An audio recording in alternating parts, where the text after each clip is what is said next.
반갑습니다. 우리 기도하고 시작하겠습니다. 거룩하신 하나님 감사합니다. 이 시간도 지혜와 계시형으로 충만케 하여 주셔서 하나님의 말씀을 알아가는 주님의 뜻을 배워가는 은혜스러운 시간 될 수 있도록 역사해 주시고 이것이 우리 삶에서 결실하여서 30배, 60배, 100배의 열매를 맺는 그러한 삶이 될 수 있도록 은혜 베풀어 주소서. 이 시간 주님의 임재를 기대합니다. 우리 심령에 말씀하시는 음성을 들을 수 있도록 우리의 영의 귀를 열어주소서. 예수님의 이름으로 기도합니다. 아멘. 오늘은 에베소서 4장 7절에서 16절 좀 길게 끊었는데요. 그리스도의 선물과 온전함으로의 성장이라는 주제로 같이 본문 내용을 나누고자 합니다. 한국교회 안에서 한때 이 교회 성장학이라는 분야가 크게 인기를 얻은 적이 있었습니다. 이 말은 교회 성장을 위한 방법론을 가리키는 말이죠. 그러나 이러한 교회 성장은 성경에 기반을 두기보다는 통계와 경험에 근거한 것이 많았고 주로 외형적인 성장에 초점을 두었기 때문에 성경이 강조하는 중요한 초점들을 놓쳤다는 그런 비판을 받았습니다. 오늘 에베소서 본문도 이처럼 성도와 교회의 성장에 관한 내용을 말씀하고 있습니다. 이러한 성장의 초점은 단순히 외적인 성장이 아니라 내적인 성장에 있습니다. 내적인 성장이 뒷받침되어야만 건강한 외적인 성장도 있을 것이죠. 오늘 수많은 현대 교회들이 놓치고 있는 교회 성장의 초점이 무엇인지 오늘 본문 말씀을 통해서 같이 살펴보겠습니다. 먼저 문맥 안에서의 위치. 바울은 1장, 3장 이 에베소서 전반부에서 성도와 교회가 얻은 영광스러운 구원, 그리스도 안에서 누리게 된 새로운 신분, 정체성이 무엇인지를 설명했습니다. 당시에 이 세속 문화와 또는 핍박과 싸워야 되는 정황에서 우리가 하나님 나라에서 어떠한 자들인지, 아버지께서 주신 신령한 복이 무엇인지, 그 구원의 엄청난 것이 무엇인지 이것을 상기시키는데 중점을 두었다면은 이제 후반부가 시작되는 4장부터는 이 전반부의 내용을 기반으로 해서 실제적인 실천을 위한 권면이 이 4장부터 주어집니다. 자, 그 실제적인 권면, 그 내용은 4장 1절에서 그리스도 안에서 얻은 구원의로의 부르심에 합당하게 행하라 는 말씀으로 시작됩니다. 그러므로 주 안에서 갇힌 내가 너희를 권면하노니 너희가 부르심에 받은 일에 합당하게 행하여. 이 내용은 이 서신의 후반부의 핵심 주제이고 서론에 해당하는 것입니다. 특히 이 4장 1절 16절 단락은 이제 17절부터 본격적으로 시작될 이 실천적 권면으로 가는 다리 역할을 한다라고 볼 수 있습니다. 오늘 우리가 살펴볼 이 4장 7절 16절 단락, 이제 교량 역할을 하는 부분에 들어있죠. 이 7절 16절 단락은 두 부분으로 나눌 수 있습니다. 근데 이 두 부분이 두 문장이에요. 첫 부분은 7절 10절이 한 문장을 구성하고 또 둘째 부분은 11절 16절이 한 문장을 이루고 있습니다. 한 문장이 굉장히 길죠. 자, 여기서 바울은 성도와 교회의 성장을 권면하고 있습니다. 그는 그 성장의 목표를 장성한 성인의 모습으로 묘사하면서 장성한 그리스도의 충만함에 이르기까지 자라가라 하고 권면하고 있습니다. 자, 우리가 본문 해석에 들어가겠습니다. 먼저 바울은 7절 10절 단락에서 그리스도의 승귀를 묘사하면서 그의 높아지심을 통해 신자들과 교회에게 은혜의 선물을 주셨다라고 밝히고 있습니다. 그럼 4장 7절부터 한번 읽어볼까요? 4장 7절 같이 읽겠습니다. 시작. 우리 각 사람에게 그리스도 선물의 분량대로 은혜를 주셨나니. 자, 그리스도의 선물이 은혜로 표현되고 있죠. 자, 이 7절에서 은혜로 주신 그리스도의 선물은 무엇을 의미하는가? 이것이 무엇일까요? 이 그리스도의 선물이 자, 이 은혜의 선물은 그리스도의 구속을 포함한 폭넓은 의미로 사용될 수 있지만 이 7절이 포함된 단락 안에서 언급한 선물은 단순히 죄인을 구원하는 은혜가 아니라 교회의 성장과 연관되어 주어진 섬김, 봉사를 위한 은사를 가리킨다고 볼 수 있습니다. 왜냐하면 여기서 은혜는 그리스도의 선물의 분량대로 주어지기 때문입니다.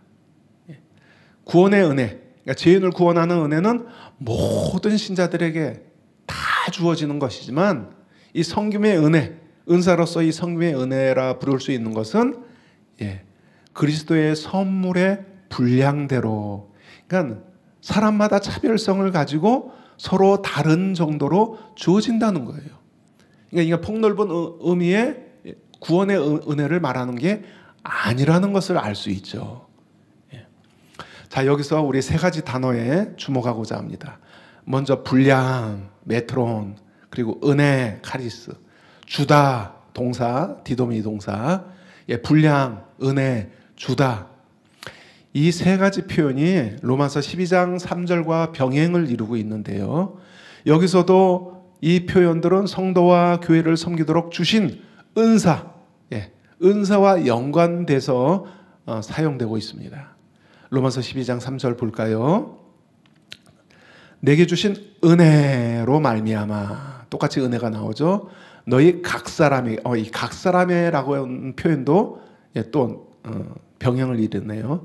각 사람에게 말하노니 마땅히 생각할 그 이상의 생각을 품지 말고 오직 하나님께서 각 사람에게 주신, 디도미 동사, 나눠주신 믿음의 분량, 메트론이 또 나오죠.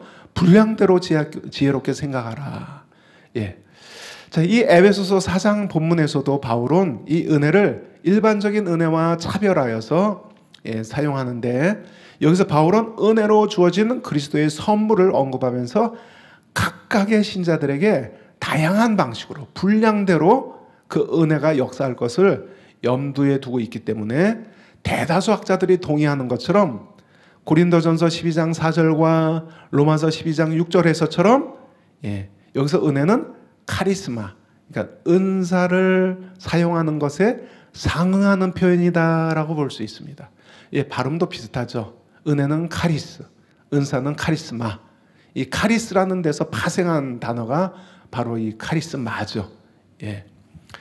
그래서 여기서는 구원하는 은혜가 아니라 은사로서 봉사하기 위해, 교회를 섬기기 위해 주어진 은사로서 은혜를 말하는 것이다. 그리스도의 선물로서 주어진 은혜가 뭐라고요? 교회를 섬기기 위한 차별화된 은사, 성도에게 각자에게 저마다 분량대로 주어진 은사로서 은혜다라는 것을 우리가 살펴보았습니다.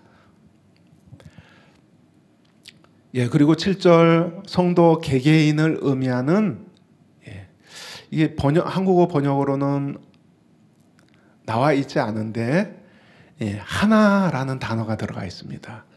각 사람 할 때 여기는 하나, 헤이스, 하나하고 각자, 각각의라는 뜻을 가진 형용사 헤카스토스 합성어예요. 여기 각 사람이 하나와 각각의, 한 사람과 각각의 이 합성어예요. 그러니까 헤니 에카토라고 하죠. 우리 각 사람, 그리고 각 지체, 그리고 16절에 이게 또 나와요. 하나와 각각의 이 합성어가 16절에도 각 지체를 표현할 때 쓰입니다. 하나를, 물론 지체라는 말을 여기서 이제 원어로는 쓰지 않았네요. 우리 각 사람과 16절 각 지체, 하나를 의미하는 수사 헤이스, 각각 혹은 각자를 가진 단어 헤카스토스, 이 합성어가 병행을 이루는데 똑같이 이 7절과 16절에서 분량이라는 단어와 같이 병행을 이루고 있습니다. 그래서 이 7절에서 16절 전체 내용을 감싸고 있는 이게 무슨 구조죠? 인클로지오 구조죠. 그래서 이 각 사람이, 그리고 분량이라는 단어와 함께 이 7절과 16절 전체 내용을 감싸고 있는 이 인클로지오 구조를 형성하고 있죠. 자, 이것은 그 중간 내용이 이거와 관련된 내용이다라는 것을 이 구조가 보여주는 것입니다. 이처럼 교회의 모든 구성원은 하나님께 몸 안에 다른 사람들을 세우는 일에 사용하도록 은혜를 받는다는 의미이고, 이것은 다른 바울 서신의 두 본문 고린도전서 12장 12절에서 31절, 로마서 12장 3절에서 8절에서 나오는 영적 은사에 대한 바울의 논의와도 일치합니다. 고린도전서와 12장, 로마서 12장에서는 이것이 자세히 언급되어 있는데 이 에베소서에서는 이게 생략됐어요. 그런데 이렇게 압축해서 표현하고 있습니다. 그냥 은사를 주셨다는 것, 은사로서 은혜를 주셨다는 것만 내표적인 의미로 설명하고 있고, 고린도전서나 로마서처럼 자세히 풀어서 설명하지는 않습니다. 그러나 이 두 본문에서 나오는 영적 은사에 대한 바울의 논의와 일치하고 있다라고 볼 수 있는 거죠. 자, 그 다음에 이제 8절에서 10절 살펴보겠습니다. 자, 그리스도의 선물이 무엇인지 알았죠? 자, 이제 8절에서 10절 같이 읽어보겠습니다. 시작. 그러므로 이르기를 하는 것은 성경을 인용하고 있다는 인용의 도입구죠. 경에 말씀하시기를, 경에 기록되었다, 또는 그러므로 이르기를, 이게 다 이제 구약을 인용한다는 표현이죠. 그러므로 이르기를, 그가 위로 올라가실 때 사로잡혔던 자들을 사로잡으시고 사람들에게 선물을 주셨다 하였도다. 올라가셨다 하였은즉 땅 아래 낮은 곳으로 내리셨던 것이 아니면 무엇이냐? 내리셨던 그가 곧 모든 하늘 위에 오르신 자니 이는 만물을 충만하게 하려 하심이라. 자, 이 인용 8절의 인용구는 시편 개역 개정어는 68편 18편, 시편 68편 18절을 인용한 겁니다. 70인경으로 보면은 67편 19절이고요. 마소라 텍스트, 그러니까 히브리어 구약 본문은 68장 19절. 이게 상과 절이 다 다른 게 또 개역 개정이 번역본이기 때문에 이게 다를 수 있습니다. 그래서 여러분 혹시 주석을 보실 때 가로치고 몇 장 몇 절을 참고하세요 했는데 한국어 성경으로 보면 그런 말이 안 나오는데 그럴 수 있어요. 그거는 이제 원어랑 다르기 때문에, 문장 배열이 다르기 때문에 그렇습니다. 그럴 때는 여러분이 영어 번역본을 참고하시면 좋습니다. 자, 이 시편 68편에서의 내용은 하나님이 자신의 백성들의 원수들을 정복하시고, 정복하신 후에 시온산에 승리한 모습으로 오르시는 것을 이 시편 문맥에서 묘사하고 있는 거예요. 하나님 백성의 대적자들을 하나님이 정복하시고 포로로 사로잡으셔서 시온산에 승리하신 모습으로 복귀하시는 그런 모습이죠. 자, 이것은 에베소서 앞에 에베소서 1장 20절에서 22절에서 그리스도의 승기를 언급했던 바에 비추어서 바울은 이 시편의 표현을 그리스도의 승기를 통해 성취된 것으로 인용한 거예요. 자, 이 인용구에서 그러면 사로잡힌 자는 누구를 말하는 것인가? 우리 궁금하죠. 사로잡힌 자를 사로잡으시고 올라가셨다. 자, 시편 68편 문맥에서 이들은 하나님 백성의 원수들이라는 걸 살펴봤죠. 이 시편은 전쟁에서 승리한 왕이 적국의 포로를 사로잡고 승전고를 울리면서 입성하는 이미지를 보여준다면, 그렇다면 에베소서 문맥에서 이 대적자들은 누구를 암시하는 것인가? 우리는 그렇게 질문해야만 하죠. 본문 해석을 위해서. 근데 이 앞뒤 구조를 보니까 명시적으로 나와 있지 않아요. 그러면 우리가 문맥을 넓혀서 살펴봐야 되죠. 근데 이 문맥 안에 또 힌트가 있죠. 8절의 시편 인용문을 해설하는 9절 10절, 8절은 시편 인용문이고 그 다음에 이 9절 10절이 그것을 이제 해설하는 거예요, 바울이. 근데 이 9절 10절에서 예수님이 이 땅에 오셨다가 승계하신 내용으로 설명하고 있어요.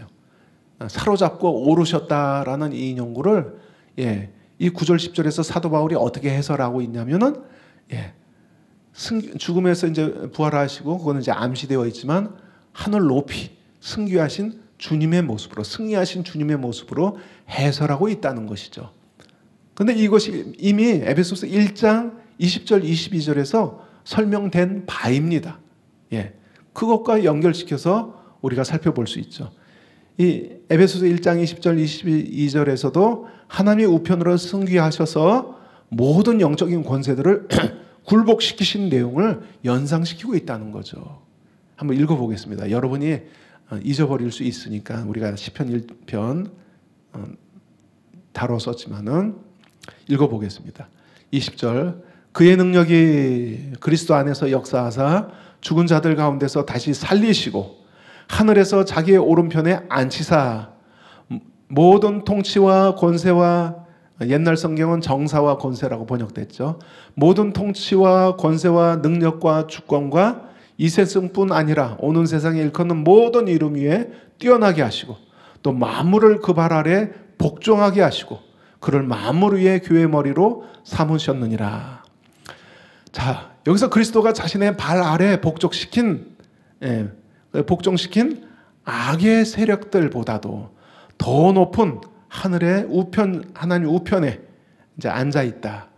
자, 이 승리는 단순히 그 자신만을 위한 것이 아니라 이 에베소서 사상에서 그의 몸으로서 우주의 모든 부분을 충만케 하시는 일에 1장에서 에베소서 1장에서 그리스도와 연결되어 있는 교회를 위한 것이라고 또 23절에서 읽진 않았지만 설명하고 있습니다. 이 모든 승리가 이 높아지심의 승리가 또 교회를 위한 것이다 라고 1장에서 이제 설명되고 있는데요. 이처럼 이 에베소서 4장 8절 10절에서 돌아와서 이 8절 10절에서 중요한 주제는 이런 눈에 보이지 않는 영적인 권세들에 대한 그리스도의 승리를 암시하고 있다는 거죠. 시편 인용에 대한 바울의 해석에서 그리스도께서 모든 하늘 위에, 여기서 하늘은 복수예요. 모든 하늘들 위에 오르셨다고 말함으로써 그러니까 다른 영적 권세들을 능가하는 그리스도의 승리를 사도 바울이 선언하고 있는 거예요.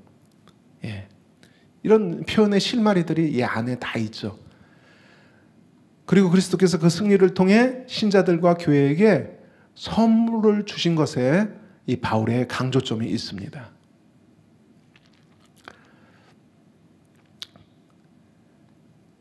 그래서 9절 10절 해석에 있어서 앤드류 링컨은 그리스도께서 승리하시어 주시는 선물을 이제 성령과 연결시키기 위해 땅의 아랫부분으로 내려오셨다는 표현을 예수님이 뭐 성육신하시거나 또는 또 땅 아래로 오셨다는 것을 또 음부에 내려가셨다는 해석도 있는데 그렇게 해석하는 게 아니라 이 땅에 내려오셨다는 표현을 오순절 성령 강림으로 해석합니다. 앤드류 링컨은. 그래서 그럼 그리스도의 선물이 뭐예요? 성령의 선물입니다. 성령을 통해 주신 선물. 그러나 그리스도께서 사람들에게 선물을 주신 것은 그리스도의 강림 사건보다는 승천 사건과 연관되어 있습니다. 여기서 바울의 인용과 해석에서는 바울이 시편 68편을 인용한 목적은 교회에 은혜와 선물을 주신 분이 바로 육신을 입고 땅에 내려오셨다가 하늘들 위로 오르신 그리스도이시다라는 것을 말하기 위한 것이에요. 그럼 여기 땅에 내려오신 것은 그리스도의 강림이 아니죠. 또 그리스도께 이제 성령 강림이 아니죠. 또 그리스도께서 땅 아래 내려오심이 먼저이고 하늘 위로 높아지심은 승기는 그 다음 순서이기 때문에 순서적으로도 앤드류 링컨 주장은 맞지 않습니다. 성령 강림은 예수님이 승천하신 이후에 이루어진 거기 때문에 순서적으로도 맞지 않습니다. 자, 그래서 우리가 이제 사로잡힌 자가 무엇이다 그 땅에 오르시고 순교하신 의미가 무엇이다라는 것을 살펴보았습니다. 자, 그럼 다음 질문요. 10절에 의하면 예수님께서 하늘 위로 승귀하신 목적이 무엇인가? 10절에 의하면. 자, 10절 후반절에 나와 있죠. 예수님이 하늘 위로 승귀하신 목적이 뭐예요? 또는 결과가 뭐예요? 10절 후반절을 신하절이라고 하죠. 목적절 또는 결과절로 볼 수 있습니다. 자, 여기에서 예수님께서 승귀하신 목적은 만물을 충만케 하려 하심이라는 목적으로 설명이 됩니다. 인간이 죄로 인해 하나님의 창조 질서와 통치에서 벗어난 만물이 다시 하나님의 충만하심으로 충만케 되는 것은 창조 목적의 회복이고 또 이것은 교회의 소명이기도 합니다. 만물을 충만케 하시려고 이제 승귀하셨다라고 말씀하시는 거죠. 자, 에베소서 4장 11절 12절 읽겠습니다. 자, 시작. 그가 어떤 사람은 사도로, 어떤 사람은 선지자로, 어떤 사람은 복음 전하는 자로, 어떤 사람은 목사와 교사로 삼으셨으니 이는 성도를 온전하게 하여 봉사일을 하게 하며 그리스도의 몸을 세우려 하심이라. 자, 이 오종직임은 우리 사랑하는 교회에서 많은 가르치심이 있기 때문에 자세한 내용은 생략하겠습니다. 여러분이 귀가 닳도록 많은 가르침을 받았죠. 그래서 이제 압축해서 필요한 것만 최소한 다루고 넘어가도록 하겠습니다. 자, 질문 8절과 11절에서 선물과 연결되어 동일하게 사용된 동사형 표현은 무엇인가? 11절에 7절에도 나옵니다. 7절에도 이 질문을 교정한다는 게 제가 안 했네요.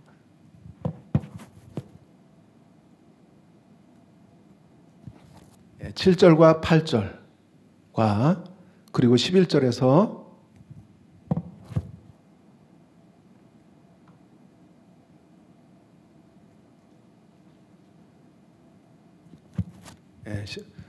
그러니까 7절, 8절, 11절에서 동일한 동사가 나오고 있어요. 이게 아주 중요한 실말입니다. 개역개정은 11절에 이제 오징지금을 말하면서 삼으셨다 표현이 이렇게 번역했는데 이게 원어로는 3인칭 단수 부정과거 동사 그가 주셨다입니다. 직역하면은 그가 주셨다. 이 디도미 동사 이 디도미 동사가 7절, 8절에서 그리스도의 선물과 연결돼서 사용되었습니다. 그가 선물을 주셨다. 그래서 8절에서 과거형 부정과거 동사, 부정과거 동사 그가 주셨다. 에도켄 선물을 주셨다 사용되었고 11절도 에도켄 똑같이 반복되고 있어요. 그런데 11절이 그리고 그가 그 자신이 주셨다로 이제 11절이 시작되는데요. 원어로 보면요. 근데 이 주셨다의 동사에 이미 주어가 들어있는데 인칭 대명사 주어 아우토스가 또 중복이 돼서 반복이 돼 있어요. 주어가 동사에 이미 들어가 있는데 앞에 주어가 또 나와요. 이건 뭐예요? 강조법이에요. 이렇게 강조해서 그가 주셨다라고 표현하는 것입니다. 그러니까 이 반복되는 이 디도미 동사 여기서 이제 과거형이기 때문에 에도켄이 반복해서 쓰이고 11절에 이 주셨다로 시작하는 것은 앞에 그리스도의 선물의 논의를 이어받고 있다는 것을 보여주고 있는 거예요. 그런데 여기서 그리스도께서 주신 선물은 오징직임이에요. 사도, 선지자, 복음전도자, 목사와 교사입니다. 이처럼 오징직임은 동사 주셨다의 직접 목적으로 제시되고 있어요. 주셨다 하고 사도를, 선지자를, 복음전도자를, 목사를, 교사를 주셨다 하는 것이에요. 7절에서 은혜로 주신 선물은 그리스도께서 각 성도에게 주시는 것으로 말씀되고 있지만 11절에서 거명되는 오직 지금은 그리스도께서 각 사람에게 주시는 게 아니라 교회 공동체에 주시는 선물들이라는 것이죠. 예. 그래서 선물을 주셨다는 것은 똑같지만 7절에서는 각 사람에게 각자 아까 하나, 헤이스와 각각의 이 형용사의 합성을 하고 그랬죠. 자, 이게 16절에서도 또 병행을 이뤄서 인클로즈 형식으로 감싸고 있고, 그러나 이 11절에서는 똑같이 선물을 주셨는데 그리고 주셨다 하는 표현은 이제 오중직임으로 확대돼서 설명되고 있다는 거죠. 자, 이처럼 오중직임자들은 단순히 교회에서 선출한 사람들이 아니라 그리스도께서 교회를 위해서 은사로 주신 선물이라는 의미입니다. 예, 오중직임도 예수님께서 교회에 주신 선물이라는 거예요. 예. 자, 그러면은 다음 질문. 예수님께서 오중직임을 주신 목적이 무엇인가? 예. 11절에서 오중직임 자체를 종류를 설명한다면 12절에서는 오중직임을 주신 목적이 설명되고 있습니다. 그런데 이 12절에서 이 오중직임에 주신 목적이 세 개의 전치사구를 통해서 표현됩니다. 세 개의 전치사구. 자, 그 교재 세 개의 전치사구를 써놨어요. 첫 번째 전치사구는 성도를 온전하게 하기 위해. 성도를 온전하게 하기 위해. 그러니까 다르게 번역하면 성도를 준비되도록 하기 위해, 준비시키기 위해. 두 번째 전치사구는 봉사의 일을 위하여. 예, 봉사의 일을 위하여. 세 번째 전치사구는 그리스도의 몸을 세우기 위하여. 예. 여러 학자들은 이 세 개의 전치사구를 동격, 같은 뜻인데 같은 뜻을 다르게 표현하는 거죠. 예, 세 개의 전치사구를 동격으로 해석해서 오중직임의 목적을 각각 세 개로 봅니다. 그러니까 성도를 온전케 하는 것, 준비시키는 것, 그 다음에 봉사를 일을 하게 하는 것, 그 다음에 성도의 몸을 세우는 것, 예, 이렇게. 그러나 이 첫 번째 전치사와 두 번째, 세 번째 전치사가 달라요. 첫 번째 전치사구는 프로스라는 전치사로 시작하고 두 번째와 세 번째는 똑같이 에이스라는 전치사로 시작합니다. 그리고 첫 번째 전치사구에는 관사가 붙어 있지만은 나머지 전치사구에는 관사가 없기 때문에 이러한 차이로 동격으로 보기 힘들다라는 게 학자들의 지적이에요. 예. 더 타당한 해석은 뭐냐면 이 세 개가 각각 동격이 아니라 두 번째와 세 번째 전치사구는 첫 번째 관사가 있는 첫 번째 전치사구에 종속된 것으로 해석하는 것이 더 타당성이 있다는 것입니다. 좀 어렵죠? 예. 그럼 쉽게 설명해서, 자, 이 견해에 따르면, 이 견해에 따라서 해석하면 오중직임은 봉사의 일을 위하여서 성도를 준비시킨다. 각각 따로따로가 아니라 봉사의 일을 위하여. 두 번째 전치사고 세 번째 전치사가 그리스도의 몸을 세우기 위하여. 이 두 가지를 위하여 성도가 준비되도록 오중직임자들이 훈련시킨다는 의미예요. 이해가 되시죠? 즉 섬김의 일을 위해, 그리고 교회가 세워지기 위해 성도가 준비될 수 있도록 오중직임자들이 사역한다라는 뜻이라는 거죠.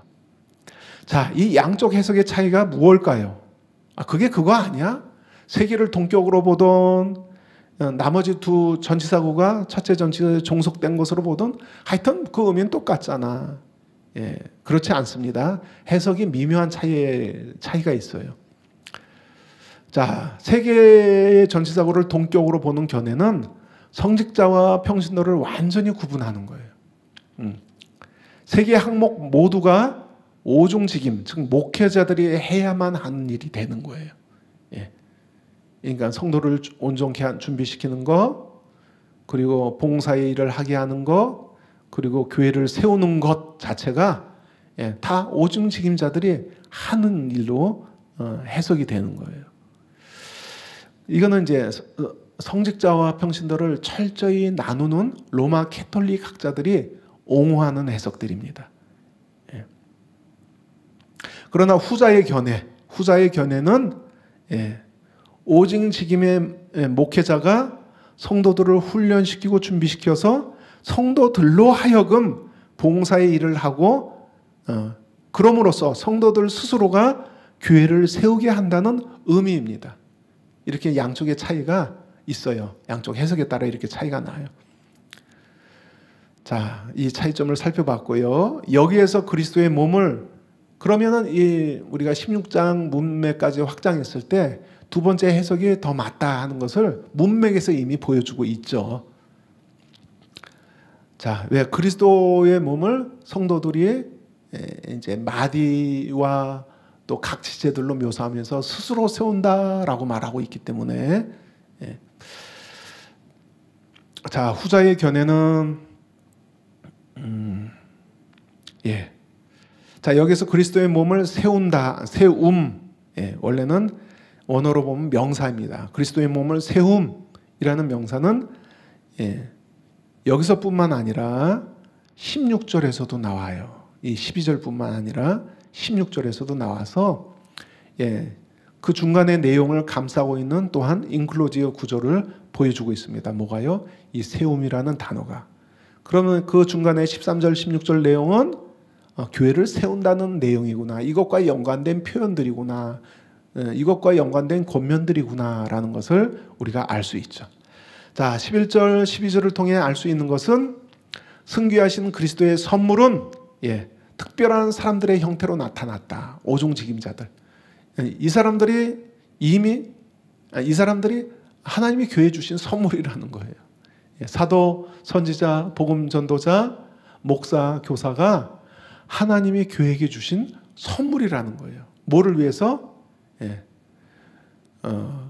성도들을 봉사시키고 교회를 세우기 위해서 성도들을 준비되도록 훈련시키기 위해 세우신 선물이다.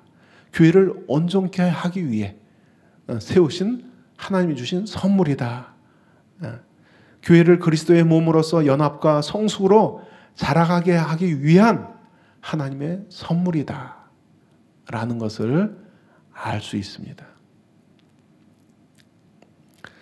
근데 이 선물이 어떻게 주어졌어요? 그리스도의 승기를 통해서 모든 영적인 권세를 십자가로 무력화시키고 승리하신 왕으로서 교회에게 주신 선물이라는 거예요. 그러니까 모든 원수를 십자가로 소멸하시고 모든 것을 예수님의 발 앞에 굴복시킨 왕으로서 주신 선물이기 때문에 더 값지다는 거예요. 새 언약 시대의 선물이기 때문에 더 값진 선물이라는 거죠.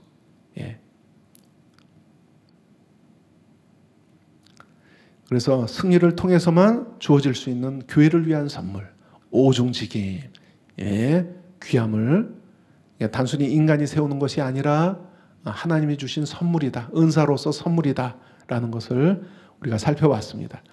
자, 4장 13절 이제 다음 구절 우리가 같이 읽겠습니다. 자, 우리가 그동안 읽을 때 여기서 그리스도의 선물이 뭘까 애매했는데, 자, 오늘 본 말씀을 통해서 우리가 더 구체적으로 살펴보게 되었습니다. 그리고 또 오중직임의 선물이라는 것도 본문을 통해서 이제 살펴봤죠. 자, 에베소서 4장 13절 읽겠습니다. 시작. 우리가 다 하나님의 아들을 믿는 것과 아는 일에 하나가 되어 온전한 사람을 이루어 그리스도의 장성한 분량이 충만한 데까지 이르리니. 자, 질문 들어갑니다. 여기서 제시되는 세 가지 목표가 무엇인가? 여기서 세 가지 목표가 나와요. 세 가지 목표. 자, 13절은 우리가 이르기까지, 우리가 도달하기까지로 시작됩니다. 직역을 하면은 우리가 다 이르기까지. 자, 성도가 도달해야 되는 목표를 제시하는 거예요. 그리고 이 구절은 동격을 이루는 세 개의 전치사구로 구성되어 있습니다. 그럼 세 개의 전치사구가 무엇인지 살펴보겠습니다. 이 전치사구는 영어 성경을 이제 참고하실 수 있는 분들은 자, 이런 같은 서방 언어이기 때문에 이런 것들을 캐치할 수 있어요. 한글 성경에서 볼 수 없는 것을 영어 성경으로 보시면은 번역본들을 참고하시면은 잘 나옵니다. 근데 영어 번역본도 성격이 다 다르죠. 의역이 많은 번역본이 있고요. 직역에 가까운 번역본이 있는데 이제 직역에 가까운 번역본들을 참고하시면 됩니다. 자, 동격을 이루는 세 개의 전치사구 첫 번째. 근데 이 전치사구는 동격이에요. 그리고 다 에이스로 시작합니다. 세 개가 똑같이 다 에이스로 시작해요. 그리고 중간에는 카이로 이제 연결되어 있죠. 그래서 동격이라는 것을 잘 보여주고 있어요. 자, 첫 번째 전치사구는 하나님의 아들을 믿는 것과 아는 일에 하나가 되어. 두 번째 전치사구는 온전한 사람으로. 목표를 말하는 거죠. 에이스. 세 번째 전치사구는 그리스도의 충만에 장성한 분량까지. 이건 제가 직역한 거예요. 개역개정은 그리스도의 장성한 분량에 충만까지 했는데 이거 의역이에요. 헷갈려요. 이렇게 하면 또 해석이 갈라질 수 있습니다. 그래서 직역에서 그리스도의 충만이 먼저 나와요. 그리스도의 충만에 장성한 분량까지. 자, 이 세 개의 전치사구로 세 가지 목표가 제시되고 있습니다. 여기서 바울은 모든 신자들이 완전한 수준의 성숙함에 이르기를 기대하고 있습니다. 이것을 동격을 이루는 세 가지 표현으로 서술하고 있는 것이죠. 자, 첫 번째 전치사구는 하나님의 아들을 믿는 것과 아는 일에 하나가 되어 라고 표현합니다. 이것은 믿음과 그리스도를 아는 지식 안에서 하나로 연합을 이루는 것이에요. 앞에서 앞구절에서 그리스도의 몸이 나와 있잖아요. 그러니까 그리스도의 몸을 전제하고 있는 표현이죠. 믿음과 그리스도를 아는 지식 안에서 하나로 연합을 이루는 것. 무작정 연합, 하나 됩시다 하는 게 아니라 같은 믿음 안에서. 성경적인 올바른 진리에 기초한 믿음 안에서.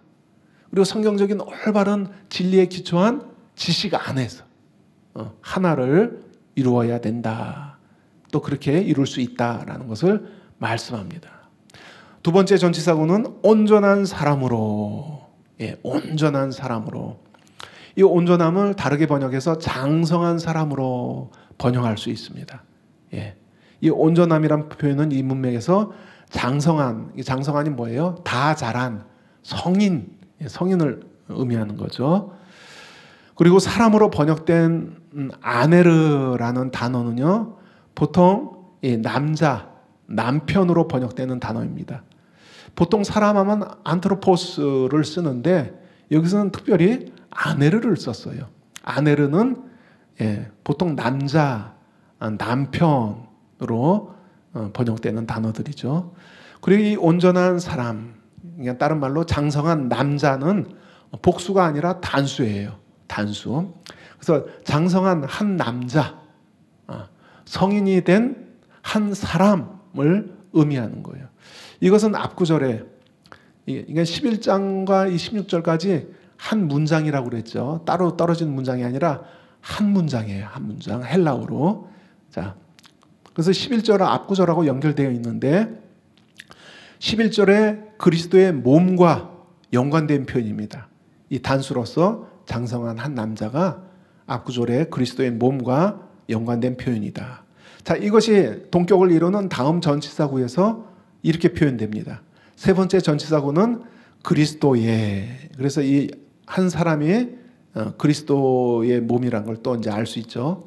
그리스도의 충만의 장성한 분량까지 표현됩니다. 자, 그리스도의 충만이라는 표현은 신자들과 교회의 성장 목표로서 그리스도의 완전한 상태를 가리키는 거죠. 여기서 온전한 혹은 장성한이라고 번역한 단어는 헬라어 명사 헬라키아와 이게 같이 쓰였죠. 헬라키아라 연결되었는데 이것은 키, 신장 또는 나이, 성숙을 의미하는 것입니다. 자, 여기서 이제 장성한 분량할 때, 그러니까 그리스도의 충만에 장성한 할 때 이 장성한은 헬라키아, 그리고 그것이 키, 신장, 나이, 성숙을 의미한다는 것이죠. 자, 성도와 교회가 왜 그리스도의 충만한 성숙의 분량까지 성장해야 하는가? 왜냐하면 그리스도의 충만은 교회의 정의이고 부르심이기 때문에. 왜 그리스도의 충만까지 우리가 자라가야 되는가? 에베소 1장 23절에 의하면 교회는 그의 몸이니 만물 안에서 만물을 충만하게 하시는 이의 충만함이니라. 이게 교회의 정의죠. 교회는 그의 몸이니 그리스도의 몸인데 이 그리스도의 몸으로서 교회는 만물 안에서 만물을 충만케 하시는 그리스도의 충만함이다 라고 정의하고 있는 거예요. 그리고 이게 교회의 부르심이 되는 거예요. 그리고 그리스도께서는 또 만물을 충만케 하시는 분이기 때문이라고 4장 10절에서 우리가 읽었죠. 4장 10절에 내리셨던 그가 곧 모든 하늘 위에 오르신 자니 이는 만물을 충만하게 하려 하심이라. 길성남 교수님은 이 셋째 전치사구의 내용에 관해 다음과 같이 설명합니다. 교회는 그리스도의 충만에 성숙한 분량에까지 도달해야 된다. 사도 바울은 본서신 앞부분에서 교회를 가리켜 만물을 충만케 하시는 그리스도의 충만이라고 말씀하셨다. 현재의 본문에서 그리스도의 충만에 성숙한 분량에 이르는 것을 성장의 목표로 언급한다. 그리스도의 충만에 성숙한 분량에까지 이르는 것은 하나님의 모든 충만의 정도까지 충만하게 되는 것과 다르지 않다. 좀 어렵죠, 말이, 표현이. 그것은 하나님을 본받는 것처럼 그리스도를 본받는 것이며 하나님의 온전하심과 같이 온전해지는 것처럼 그리스도의 온전하심과 같이 온전해지는 거다. 마태복음 산상수원에서 너희 아버지의 온전하심 같이 너희도 온전하라. 그 표현을 상기시키는 표현이다라고 이제 학자들은 말하고 있습니다. 자, 13절에 세 개의 전치사구는 그리스도에 관한 믿음과 지식으로 하나 되는 연합을 말하고 있고 앞에 그리스도의 몸을 전제한다고 그랬죠. 연합이.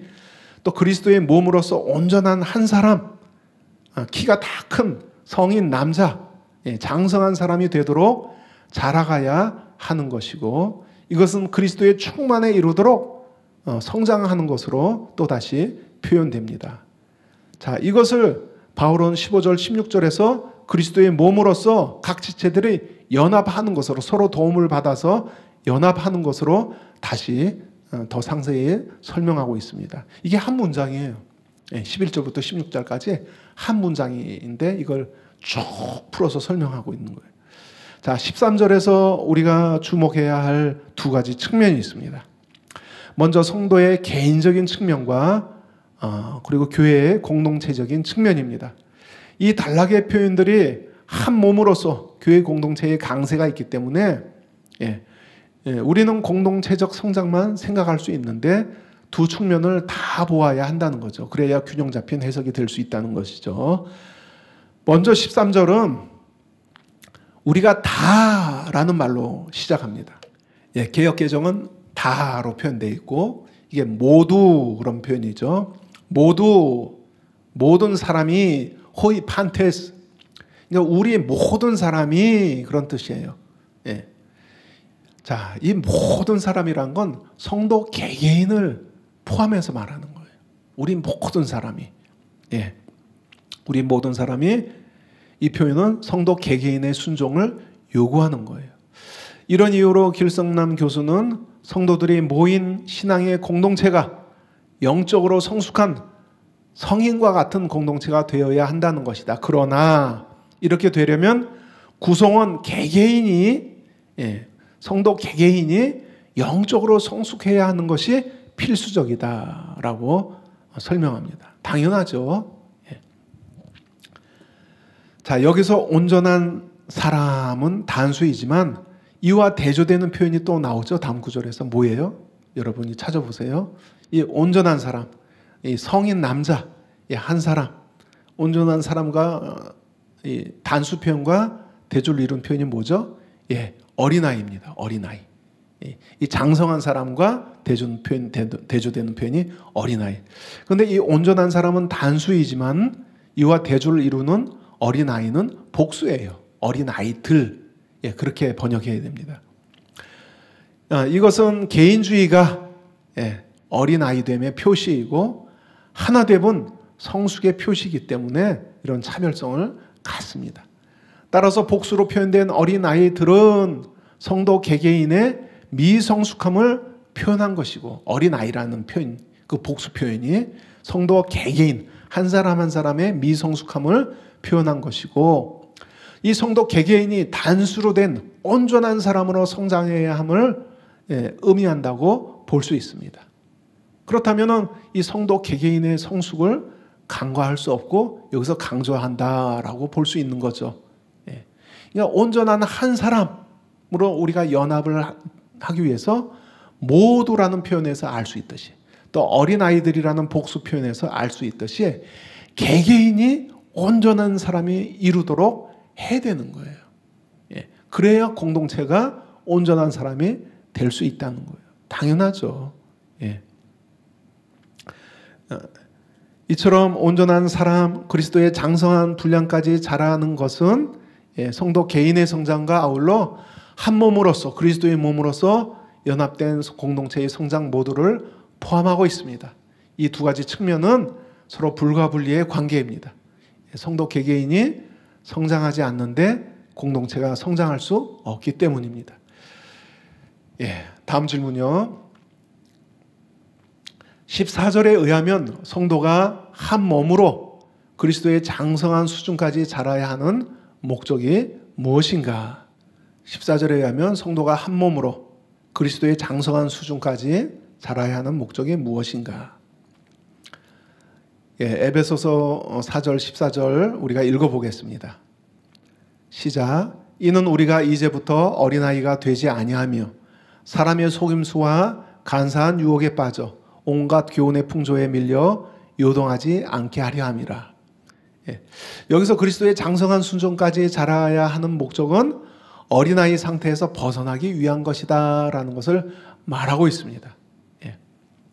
여기서 어린아이 상태는 분별력이 없어서 사람들의 괴율과 간사한 유혹에 쉽게 빠지는 것, 휘둘리는 것. 그래서 온갖 교훈과 가르침의 풍조에 흔들리거나 떠내려가는 것, 휘둘리는 것으로 묘사됩니다. 여기서 온갖 교훈은 잘못된 가르침, 교리적인 잘못된 교리들, 이제 그런 걸 의미하는 거예요. 이걸 이제 사람의 가르침이라고 그랬죠. 사람의 속임수와, 그러니까 성경적인 가르침이 아니라 사람의 전통으로 세워지는 잘못된 가르침, 비성경적인 교리들, 이제 그런 걸 의미하는 것이죠. 사람의 속임수와 간사한 유혹, 미혹, 이것은 속임수의 거짓 가르침을 퍼뜨리는 사람들을 전제하고 있는 표현이죠. 바울은 거짓 교사들이 이 간사함, 즉 간계를 행한다고 고발하는 것인데, 이 말은, 이 간계라는, 간사함이라는 이 말은 악한 교활함을 포함한 속임수를 의미하는 것이고요. 같은 단어가 고린도후서 11장 3절에서 썼어요. 바울이 뱀이 그 간계로, 같은 단어, 간계. 뱀이 그 간계로 하와를 미혹했다 했죠. 그러니까 그런 의미로 쓰였다 하는 거죠.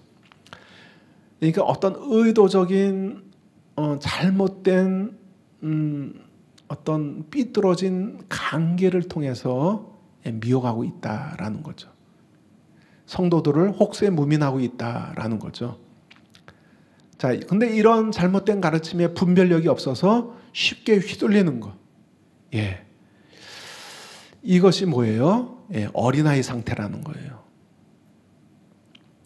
자, 이와 같이 어린아이 상태에서 벗어나는 것은 성도가 온전함, 장성함에 이르도록 성장해야 되는 이유입니다. 예. 그래서 아까 그리스도에 대한 믿음과 지식 안에서 하나를 이루라. 올바른 믿음, 올바른 지식이 그래서 필요한 거예요. 예. 이처럼 사람의 괴술과 간사한 유혹과 비성경적인 가르침 미혹에 흔들리지 않게 교회는 한 몸으로 연합하여서 그리스도의 장성한 분량까지 계속 성장해 가야 한다는 것이죠. 예, 15절 16절 읽겠습니다. 다음 구절 시작. 오직 사랑 안에서 참된 것을 하여 범사에 그에게까지 자랄지라.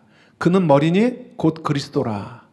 그에게서 온 몸이, 예, 그리스도의 몸을 말하는 거죠. 그에게서 온 몸이 각 마디를 통하여 도움을 받음으로 연결되고 결합되어 각 지체의 분량대로 역사하여. 아까 각 지체 인클로지어 형식 살펴봤죠. 분량이라는 말과처럼 각 지체의 분량대로 역사하여 그 몸을 자라게 하며, 그 몸이 뭐예요? 교회죠. 그 몸을 자라게 하며 사랑 안에서 표현이 또 나오네요. 반복되네요.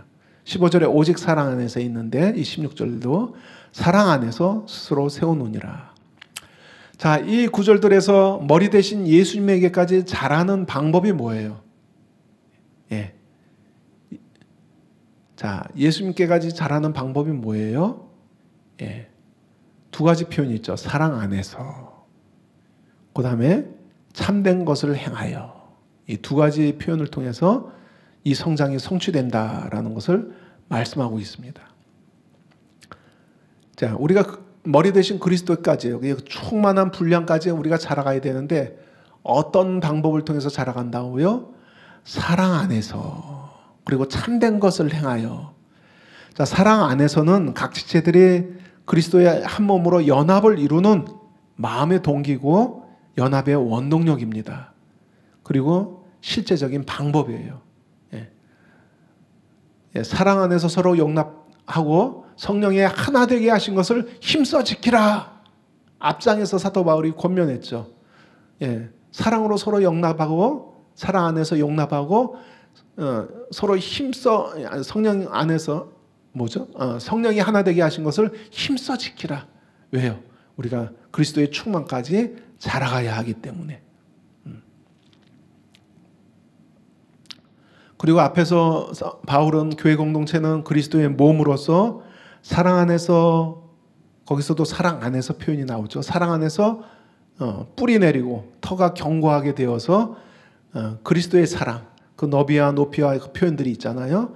그리스도의 사랑을 깨닫게 될 때 하나님의 모든 충만하신 것으로 너희에게 충만하게 되기를 하시기를 구하노라 하는 이 바울의 간구가 성취될 수 있다는 것이죠. 사랑 안에서 깨닫게 될 때, 연합을 이루게 될 때 하나님의 모든 충만하심이 너희에게 충만하게 될 것이다 라는 것을 기도로서 표현하고 있는 것입니다. 그리고 참된 것을 행하여, 또 하나의 방법은 참된 것을 행하여인데, 예, 참된 것을 행하여라고 번역된 용어는 헬라 문헌과 그리스 문헌들과 구약의 70인역에서 진리를 말하다라는 뜻을 가지고 있습니다. 또 이 단어가 같이 등장하는 갈라디아서, 같은 사도 바울 서신 갈라디아서 4장 16절에도 또 나오는데요. 거기서도 진리를 말하다 의미를 가져요. 그래서 좀 더 정확하게 번역한다면은 진리를 말하며라고 번역해야 되죠. 예. 자, 그러니까 두 가지 방법이 사랑 안에서 진리를 말하며. 예. 그런데 진리를 말하는 것이나 진리에 따라 진실한 삶을 사는 것은 분리될 수 없는 것이죠. 예. 그래서 참된 것을 행하여 진실하게 행하여 뭐 이것도 틀린 번역으로는 볼 수는 없는데 이 단어의 우선적인 뜻은 진리를 말하는 것에 있다는 것이죠. 그래서 그렇게 번역했으면 더 좋았을 텐데 이처럼 성도가 사랑을 통해 연합을 이루며 진실하여서 진리를 고백하면서 진리에 충실한 삶을 살 때 그리스도에게까지 그 충만함까지 성장하게 된다는 것입니다. 자, 신자들이 이처럼 진리를 말하는 것은 13절에 거짓된 가르침이 작용하는 방법과 대조를 이루는 거예요. 그러니까 13절에 이 어린아이 상태는 뭐예요? 거짓을 말하는 자들에 의해서 휘둘리는 거예요. 거짓을 말하는 자들. 근데 여기서는 그 반대로 진리를 성도들이 말함으로써 어린아이 상태에서 벗어나 성장한다는 거예요. 이게 대조를 이루고 있습니다. 바울은 여기서 미성숙 대신에 성장을 묘사하는데 이것은 신자들이 비양심적인 강교함으로 미혹을 퍼뜨리는 사람들에 의해 속임을 당하는 것 대신에 사랑 안에서 진리를 말하는 것을 통해서 일어나는 성장이다라는 것이죠. 비성경적인 가르침 대신에 싸구려 복음 대신에 구원파적인 복음 대신에 올바른 진리를 받아들이고 서로 그 진리를 고백하고 서로 그 진리로 권면할 때 그리고 이것을 사랑 안에서 행할 때 그리스도의 장성한 분량까지 성장할 수 있다는 것입니다. 그래서 올바른 진리를 배우고 확신한 일이 얼마나 중요한지 여기서 함축하고 있는 거예요. 그래서 우리는 바른 진리를 알아야 돼요. 그러니까 온전함에 이르기 위해서는 그냥 세상의 싸구려 복음, 구원파적인 복음은 이 온전함을 강조하지 않아요. 그냥 교회만 나오면 다 구원받을 것처럼 말해요. 그런 복음으로는, 그런 가르침으로는, 그런 균형을 이룬 한쪽으로 쏠린 복음으로는 온전함에 이룰 수가 없어요. 왜? 온전함을 강조 안 하는데. 그리고 온전함은 이 땅에서 불가능하다고 말하는데 어떻게 온전함을 이룰 수 있어요? 근데 성경은 이처럼 온전함에 이르라고 말하고 있잖아요. 너무 답답하죠? 온전함에 이르라고 말하고 있는데 그게 뭐를 통해서? 진리를 통해서, 사랑 안에서. 이 두 가지가 다 필요해요.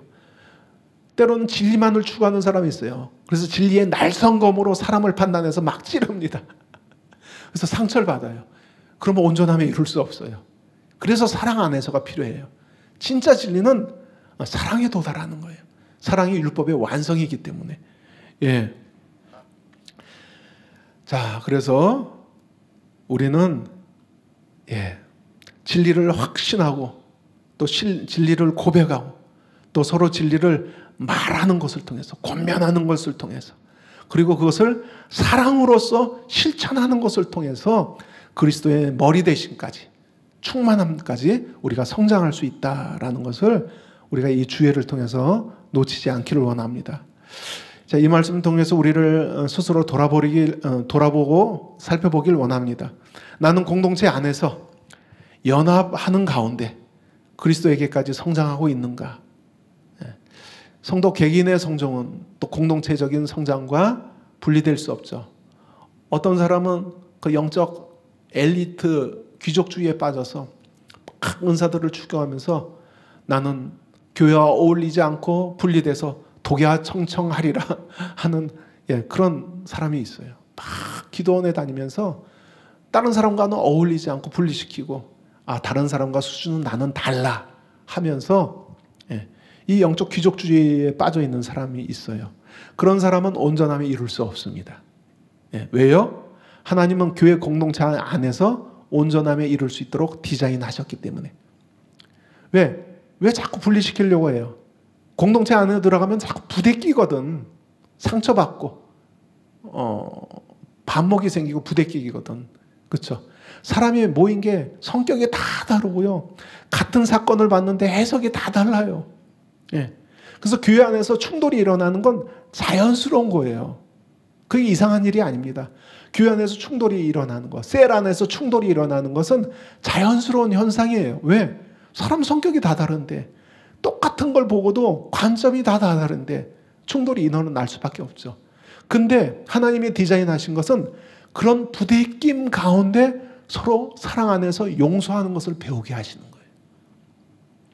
서로 용납하면서 하나됨을 내가 막 깎여 나가면서, 그 부대낌 나면서 내 자아가 막 깎여 나가면서 자존심도 상해가면서 때로는 막 울면서 하나님 너무 자존심 상해요. 저 지체가 나에게 상처를 줬어요. 그러나 용서합니다. 이런 과정을 통해서 성숙해 갈 수 있는 거예요. 이 안에서만. 예. 그래서 공동체를 떠난 개인적인 독양청청하면서 영적 슈퍼맨이 될 수 있는 방법은 없습니다. 그 사람이 착각하고 있는 거예요. 공동체 안에서 내가 깎여가면서 사랑을 배워가면서 온전함에 이룰 수 있는 거예요. 예.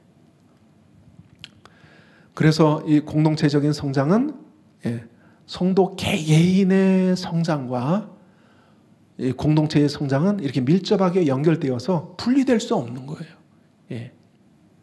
그래서 내가 교회 안에서 연합을 이루게 하는 자인가, 아니면 나로 인해서 성도들 간에 분열이 일어나는가, 내 말로 인해서 다른 성도를 오해하게 되고 다른 성도와 반목하게 되고 그 역할을 내가 하는지, 아니면 사랑으로 서로 용서하고 연합하게 하는지, 내가 있음으로 인해서 이것을 잘 살펴봐야 돼요. 예. 하나님이 각자에게 은혜를 주신 이유는 교회를 하나 되기 위한 것이라고 분명히 말하고 있죠. 예. 그리고 나는 공동체 안에서 이 진리를 계속 말하고 있는가, 아니면 쓸데없는 말을 하고 있는가, 그것도 잘 살펴봐야 되죠. 예. 계속 내가 하나님이 주신 말씀처럼 서로 말하라 하는 권면이 있잖아요. 예. 내가 진리를 지체들 가운데 계속 고백하고 서로 권면하고 있는가, 이것도 우리가 살펴봐야겠죠. 그렇게 하고 있다면은 나는 제대로 가고 있는 것이고 그리스도의 성장을 위해서 하나님이 나에게 선물로 주신 은혜를 잘 감당하고 있다는 것을 알 수 있습니다. 자, 구문적으로 16절은 앞절의 마지막 부분에서 언급한 그리스도를 선행사로 갖는 관계대명사절입니다. 이 16절이.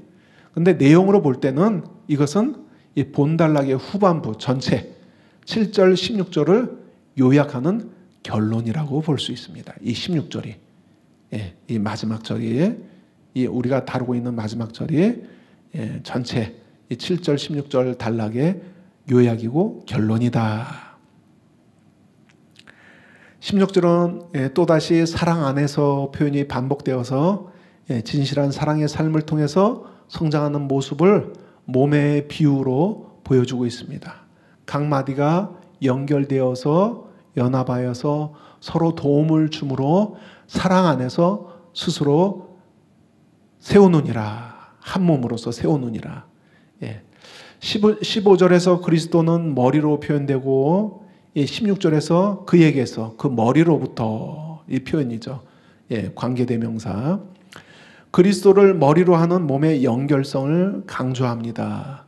머리 대신 그리스도에게서 각 마디를 통하여 도움을 입음으로. 그래서 각 지체를 연결해주는 진정한 도움은 머리 대신 그리스도로부터 공급받는 것이다 라는 것이고요. 그 안에서 서로 각 지체가 하나로 연합되어서 그리스도의 몸으로 연합되어서 서로 도움을 주고받음으로 스스로 사랑 안에서 세우느니라. 여기서 또 사랑 안에서가 강조되고 있습니다. 그래야 그리스도의 충만함에 이룰 수 있다. 장성함에 이룰 수 있다. 온전함에 이룰 수 있다. 그 비결로 제시되고 있습니다. 이제 말씀을 맺겠습니다. 그동안 한국교회 안에서 유행하는 교회 성장 개념과 에베소서에서 권면하는 교회의 성장 내용이 차이가 천양지차라는 것을 우리가 확인했습니다. 주님께서 바울을 통해 전하는 교회 성장의 목표는 그리스도의 장성함에 이르는 것입니다. 성도 개개인과 교회가 온전함에 도달하도록 성장하는 것입니다. 특히 교회는 만물을 충만케 하시는 그리스도의 충만으로 소개되는데, 그러기 위해서는 성도 개개인이 우리가 그리스도의 충만함에 이르도록 성장해 가야 합니다. 예. 이것을 위해 그리스도의 선물을 성도 개개인과 교회에게 주셨습니다. 성도 개개인에게는 섬길 수 있는 은사로서의 은혜를 주셨고, 교회에게는 오종직임의 은사를 주셨습니다. 따라서 주님이 주신 이 선물을 우리는 귀히 여길 줄 알아야 돼요. 따라서 주님은 우리가 온전함에 이르도록, 장성한 상태에 이르도록 이런 선물들을 통해서 도우신다는 거예요. 그래서 학장님이 요즘 완전에 대한 설교에서 지적했던 것처럼, 많은 이들이 이 완전함이라는 표현을 이 생에서는 불가능한 것처럼 비성경적으로 잘못 이해하고 있습니다. 그러나 이 그랜트 오스본이라는 이 저명한 학자는 이렇게 말합니다. 이 온전함은 이 생에서 불가능한 완전함이 아니라 어린아이가 어른으로 자라나는 것 같은 성장을 말한다라고 옳게 설명하고 있습니다. 그러니까 이 생에서 불가능한 온전함, 그런 개념이 아니다. 어린아이가 어른으로 장성하는 그 성장이다, 그 온전함이다 라고 지적하고 있는 거예요. 맞습니다. 오늘 에베소서 본문에서 온전함은 장성한 자로서 성장한 상태를 의미합니다. 어린아이가 성장을 멈추면 안 되는 것처럼 이것은 불가능한 것이 아니라 성도 개개인과 교회가 도달해야 하는 목표로 말씀하고 있는 거예요.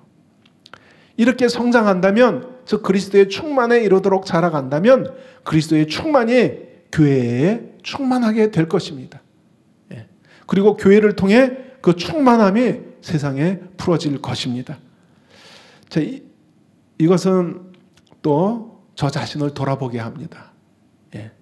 온전함에 이르러서 더 충만함에 이르러야 한다는 도전을 불러일으키는 것이죠. 그리고 저로 하여금 또 강의를 준비하면서 회개케 하는 말씀이었습니다. 자, 이것은 오늘날 수많은 현대교회들이 놓치고 있는 성경적인 성장의 초점이 무엇인지 말씀을 통해 보여주고 있는 것입니다. 그래서 이 말씀을 통해서 우리 성도 개개인이 학자님이 지적한 것처럼 이 개인의 온전함을 놓쳐서 안 된다고 여기서 분명히 이 구절에서 설명하면서 말씀하셨죠. 자, 그래서 우리가 성도 개개인이 온전함을 목표로 자라갈 때 쉽지 않죠. 그런데 불가능한 것이 아니라고 말씀하십니다. 자라갈 때 교회 공동체가 한 몸으로서 그 충만함에 이룰 수 있고, 그러면 하나님이 말씀하신 교회의 정의로서 충만함이 교회 안에, 그 임재와 생명과 능력의 그 충만함이 교회 안에 풀어지고 또 교회를 통해서 세상에 풀어질 수 있다는 것을 말씀합니다. 에스겔은 예루살렘 성전에서 하나님의 영광이 떠나는 것을 안타깝게 바라만 봤습니다. 지금 세속화된 교회를 보면 하나님의 영광이 떠나 있는 것 같아요. 그 쉐키나의 영광, 그 임재가 결여되어 있습니다. 종교적인 예배의 형식만, 껍데기만 남아있는 것처럼 보입니다.